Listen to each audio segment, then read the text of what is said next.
अच्छा जी, ये हम रोहतास किला जो है, रोहतास फोर्ट, उसके गेट पे खड़े हैं।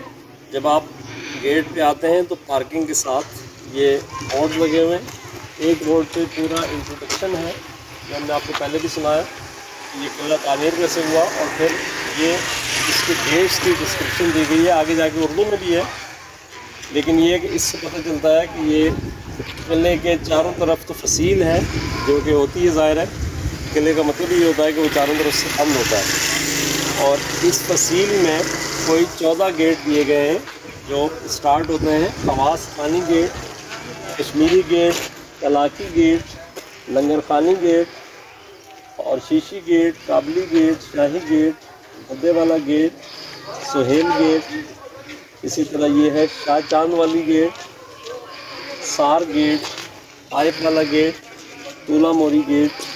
और ये यानी इसकी तरतीब कुछ आगे पीछे हो गई होगी, लेकिन बताने का मकसद ये है कि ये चारों तरफ दीवार है और इसके अंदर 14 गेट्स हैं।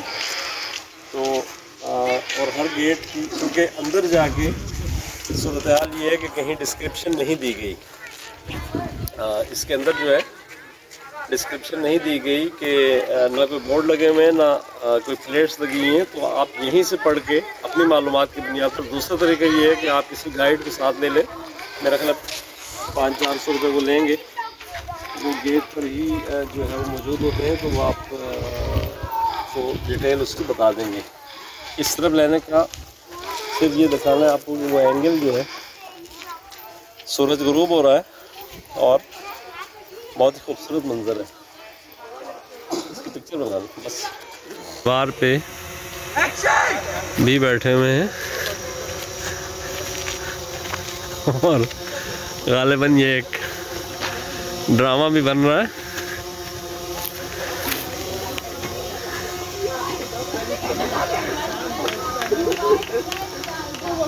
ड्रोन कैमरे के ज़रिए कुछ स्टूडेंट्स आए हुए हैं जो मंजर फिल्मा रहे हैं, और ये शायद कैद खाने से किसी मुल्ज़िम को या मुल्ज़मान को छुड़ा के ले जाया गया है।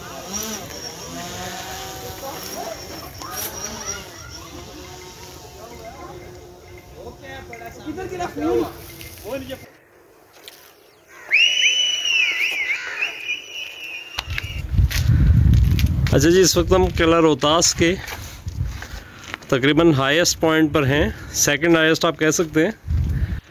वो सामने जो है वो जो बुर्ज बना हुआ है वो इसका हाईएस्ट प्लेस है, लेकिन ये वो मुकाम है जहाँ से टॉप लेवल से आप चीज़ों को देख सकते हैं।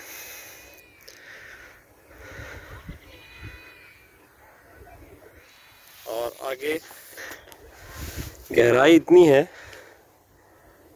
कि उसकी तरफ जाना और पूरी तरफ से उसको दिखाना जो है वो देखना भी बल्कि खासा खौफनाक लग रहा है, इसलिए हम भी एहतियात बरत रहे हैं।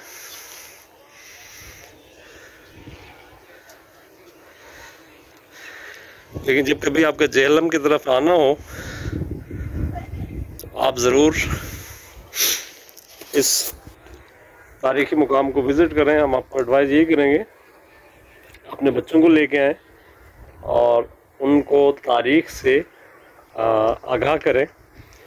मेरा ख्याल है कि अगर हम मैकडॉनल्ड के और KFC के लिए या पार्क्स में जाने के लिए बच्चों को के लिए वक्त निकालते हैं और पैसे भी ज़्यादा खर्च करते हैं, यहाँ कोई आपका आने का सफ़र ज़ाहिर के है, जो भी फ्यूल है या आप जिस भी ट्रांसपोर्ट में आते हैं, लेकिन यहाँ आने के बाद 20 रुपये टिकट है जिसमें पार्किंग भी शामिल है, तो ये बहुत ही सस्ता है। खाने पीने के लिए अगर आप ज़ाहिर है कि आपको 2-3-4 घंटे कम से कम चाहिए, वैसे तो पूरा दिन चाहिए होगा इसके तमाम एरियाज़ को देखने के लिए, लेकिन कम से कम 2-3 घंटे दरकार होंगे। तो उसके लिए आप खाना जो है वो अपने घर से बनवा के लाएं या चाहे आप बाहर से ले आएँ, 1 डिश ले आएँ, ताकि भूख जो है वो आपकी शौक़ में रुकावट ना बन सके और आप चीज़ों को प्रॉपर तरीके से देख सकें। तो this is the one of the best places to visit।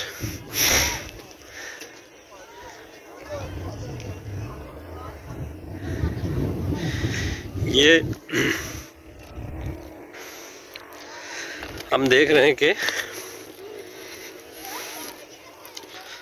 किले के उस तरफ आबादी भी ऐसे। एक चीज़ और हमें दिलचस्प नज़र आई कि जब हम किले में इंटर हुए रोहतास किले की हदूद में, तो यहाँ आबादी बिल्कुल वैसी ही है जैसे आप किसी भी शहर में या देहात में आप अमूमी तौर पर देखते हैं कि बाज़ार भी हैं, मार्केटें हैं और घर भी हैं।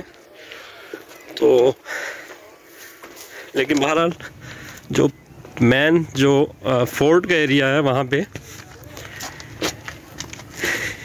इतनी आबादी यानी नहीं है।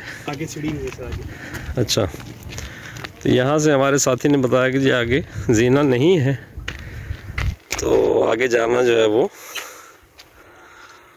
ख़तरे से खाली नहीं होगा, लिहाजा हम यहीं तक ख़ुद को रोकते हैं। अच्छा, ये हमने आपको शायद गेट से एंटर होते हुए बताया था कि किले के 14 गेट हैं जिनके मुख्तलिफ नाम हैं। हमने शुरू में उसका जिक्र भी किया वहाँ से पढ़ के। तो मेरा ख्याल है क्योंकि 5-7 गेट ऐसे हैं या 4-5 जिनमें से हम दाखिल होकर निकल चुके हैं, बाकी जो है वो फसीलें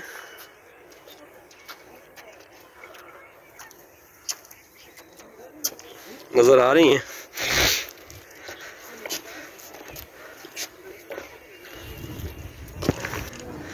अच्छा, now we are at the highest point of Rohtas fort.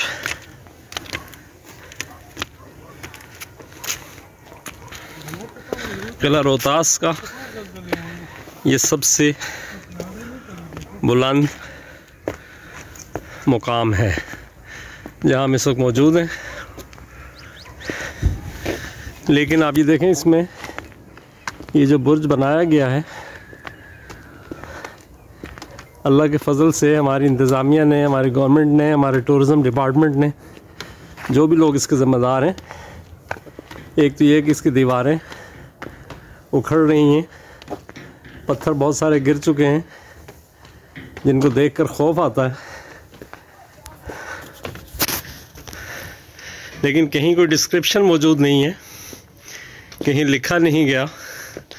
लोगों ने अपने तौर पर आके अपने नाम तो लिखे हैं जो हमारा पाकिस्तानी कौम का खासा है, लेकिन ये आप देख सकते हैं ख़ान ग्रुप, निसार सागर, फलां फलां, लेकिन टूरिस्ट को गाइड करने के लिए कोई चीज़ मौजूद नहीं है। ये आप छतें देख सकते हैं, खासी टूट फूट का शिकार हैं।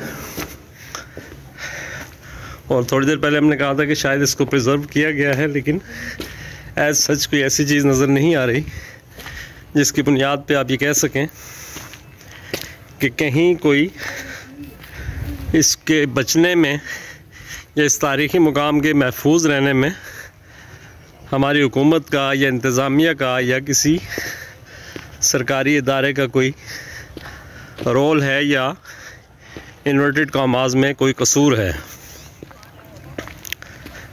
ये हम अगर इसके करीब जाते हैं तो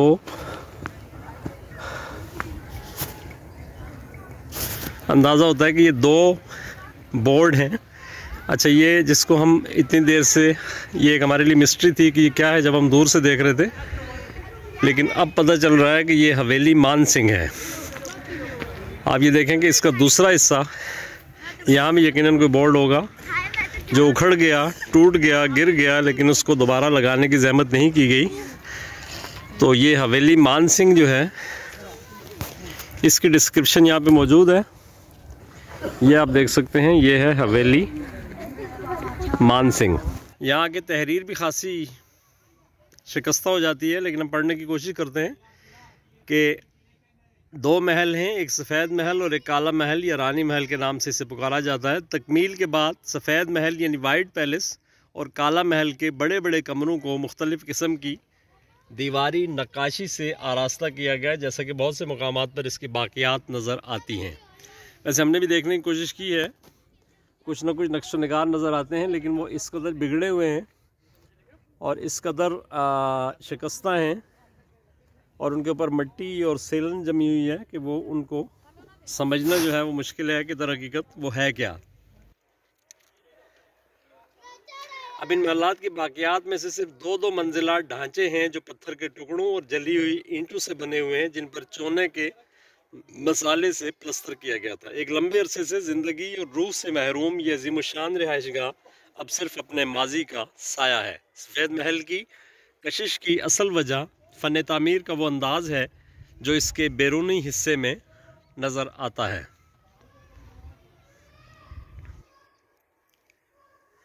ये जिसने भी ये तहरीर लिखी है या डिस्क्रिप्शन लिखी है उसकी, यानी उसकी शुस्ता उर्दू और अदब शनासी को दाद दिए बगैर नहीं रहा जा सकता। तो जहाँ तारीफ़ करने की बात होगी यकीनन हम करेंगे। सफ़ेद महल की कशिश की असल वजह फ़न तामीर का वो अंदाज़ है जो इसके बैरूनी हिस्से में नज़र आता है, ख़ास तौर पर वो संग तराशी जो इसके महराब नुमा गुंबद और आवेज़ा कौस का हिस्सा है जो बालाखाने की खिड़की को सहारा देते हैं। ये इमारत पिछली सदी के अवाइल में बेहद खस्ता हाल थी। महकमा आसार कदीमा ने इसकी मरम्मत करवाई और बालाई मंजिल पर जाने वाली सीढ़ी भी तामीर कराई। इस बात का किसी को इल्म नहीं कि इन इमारत के साथ क्या हादसात पेश आए हैं, लेकिन आसार कदीमा की तहकीकात करने वालों की तहकीक के ज़रिए इंकशाफ ज़रूर हुआ है कि इन इमारत की बर्बादी में कुदरत से ज़्यादा बारूद का हाथ था। तो ये एक हमने ओवरलुक दिया है हवेली मान सिंह का, जिसके सामने हम खड़े हैं। मान सिंह जो जर्नैल था, बहुत नामवर, जिसकी फतूहात जो हैं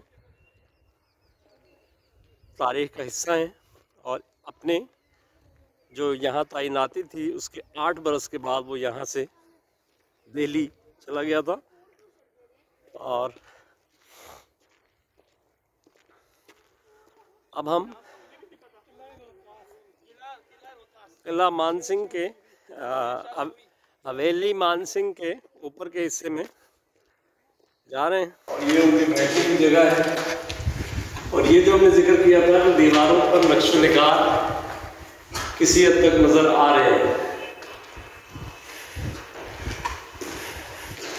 और ये वो मकान है यहाँ से आप इसको रोशनदान कहें या बैल्कनी कहें, तो यहाँ से वो बाहर के मनाजिर जब वो देखना चाहती होंगी तो वो उससे लुत्फ़अंदोज़ होती होंगी। इस तरफ भी है और इस तरफ भी है।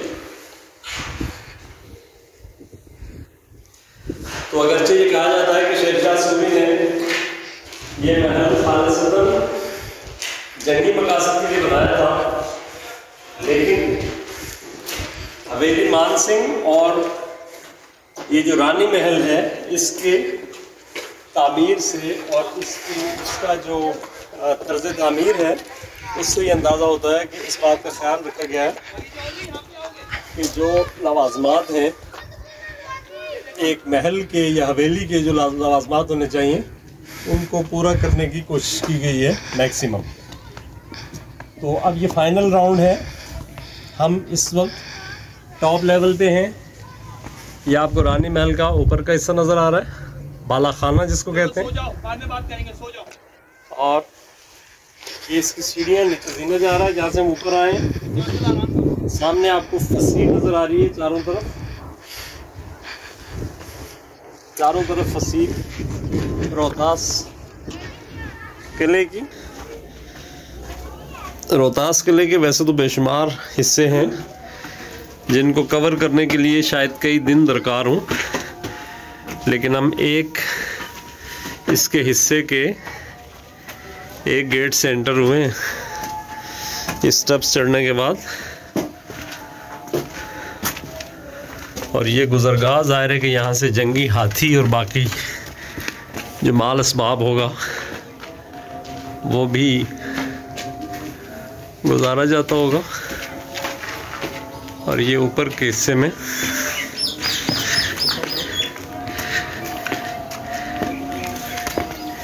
एक तरह के मोर्चे बनाए गए हैं।